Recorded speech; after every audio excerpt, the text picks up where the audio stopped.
BNP দাবি করলো যে তারা ভারতের সাথে সমমর্যাদার বন্ধুত্ব চায়, আমরা কেন বাকি থাকবো? তো গয়েশ্বর দাদা কইলো বিএনপিও ভারতের সাথে বন্ধুত্ব চায়। আবার দেখেন এই যে ইন্ডিয়ান রয়ের স্টেশন কমান্ডার রাজেশ অগ্নিহোত্রীর সাথে বিএনপির স্থায়ী কমিটির সদস্য গয়েশ্বর চন্দ্র রায়ের কন্যা অর্পণা রায় এখন কি যেন লিখিচ্ছে, সাইন করিচ্ছে, দেশ বেঁচে দিচ্ছে বলে হয়, বুঝছাও? রয়ের লোকের সাথে গয়েশ্বর রায়ের পরিবারের কাজ কি? এবার আসেন দেখি এই বন্ধুত্ব হওয়ার পরে মির্জা ফখরুল কি কয়, শুনেন। ভারত আমাদের প্রতিবেশী, সবচেয়ে বড় প্রতিবেশী, আমাদের বন্ধু। আমাদের যুদ্ধের সময় 1971 যুদ্ধের সময় আমাদের সহযোগিতা করেছিল। আমরা ভারতের কাছে সবসময় প্রত্যাশা করি যে ভারত বাংলাদেশের মানুষের পাশে দাঁড়াবে। দেখেছেন দোস্তালি হয়ে গেছে কালে।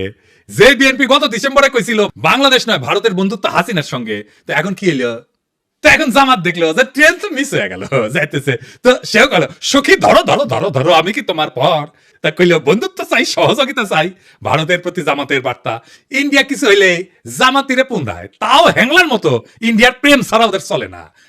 ওই জায়গায় গান আছে না, হয়তো কিছুই নাই পাবো, তবুও তোমায় আমি দূর হতে ভালোবেসে যাবো। ওই দূর হতে ভালোবেসে যাবে জামাত ইন্ডিয়াকে, বুঝছাও? কিছু পাবে না। তার